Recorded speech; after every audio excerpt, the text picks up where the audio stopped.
Hello and welcome to Small Cap Nation. I'm Jane King at the NASDAQ market site in Times Square. And with me today, Michael Levas, the Senior Managing Principal and Chief Investment Officer at Asclepius Life Sciences Fund. Welcome, Michael. Thank you, Jane. Great to be here. Let's start with just tell me about your fund. What do you invest in? What's your strategy? Asclepius is a life sciences fund that invests in all of the alternative asset classes. So we take private equity, venture capital, and also the public markets. And it's combined in a master feeder construct. And we also have an onshore and an offshore feeder that goes into the master. And that's done on a global basis. Okay. And the month of January was a pretty good month for you. It was good, Tell me yes. about that. Thank you. Well, we, as far as the public market side, we did a lot in certain areas. There were Lilly, Gilead, Bristol, Coherus, to name a few. And there were pattern. It was just pattern recognition of stocks that have moved, $1, $1.50 on a continued basis. So I took advantage of that, built a portfolio, and traded fairly aggressively in those names.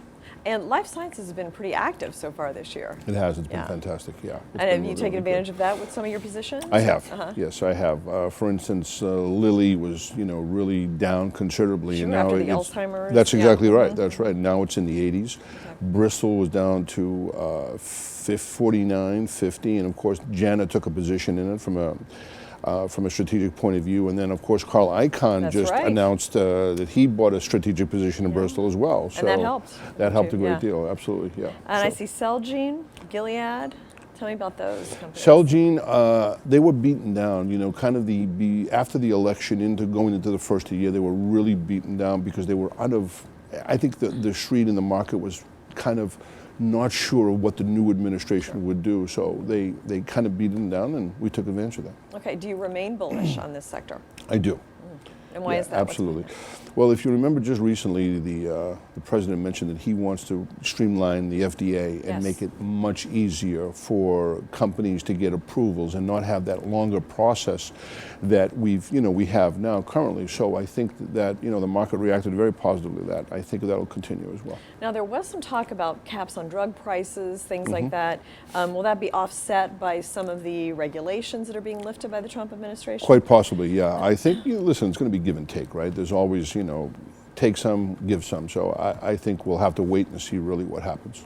So we have had, 13% gain, probably more at this point since the election. Do you think we're due for an overall market correction? We need something at some point. I mean, obviously, that the market can't continue just in a straight line up.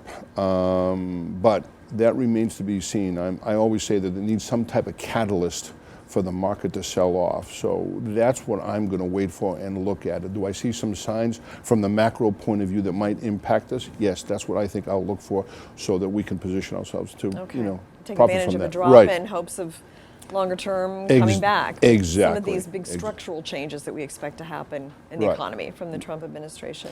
And we have no problem going short. So, we're very, very adept at that. So we're able to do that easily. Okay. Now, in the private market, it looks like there's some things that you're looking at in particular. You've vetted 470 opportunities there. Tell me about that. How do you decide which companies to actually put some money in? Well, we've had, our board and our founders are very, very experienced in all of these areas, especially in the pharma and the medical device area, et cetera. So that's really what we've been focusing on. And my partner, Steve Glover, for instance, has been in, the pharma industry for the last 30 years. So that enables him to really do things and see and understand opportunities that the average investor can't because, you don't have that experience. You don't have that background, that pedigree. Exactly, right. So those are some of the things that we're looking at right now, and we think there's some great opportunities in these 4 assets that we're looking at investing in. We've invested in 2, and we're looking at, the other 4 right now. Now, do you think, like if you had a big picture, like long-term trends, I know there's a lot of technology and medicine kind of merging a little bit. Any other big trends that you see there that investors might be interested to watch? Well, I think pharma, for instance, pharma is predicted to grow some 22% over the next 5 years. Pharma, like big pharma? Just pharma across Pharma in the general, board. okay. So if you think, of course, because, and just to answer that, big pharma, the reason why they're acquiring smaller pharma companies is because the R&D at big pharma doesn't exist anymore. So they're going in and buying these companies to help that R&D process. But what's happening is that the growth will be 22% over the next 5 years, and already $400 billion a year industry. That's incredible. And think about that. What's driving that? Just the world, what's going on in the world, health, new technologies, new abilities to, to find things that will, or drugs or assets that will help make people healthier, make them produce, live longer, etc. Sure. We talked last time about Intuitive Surgical. It's had a great run. I mean, it was, the earnings came out, they did a fantastic job. So, and it's now 733. I mean, what they're doing is just something incredibly unique, and you see that more and more, where they can get into certain situations within the body that just a human surgeon cannot do.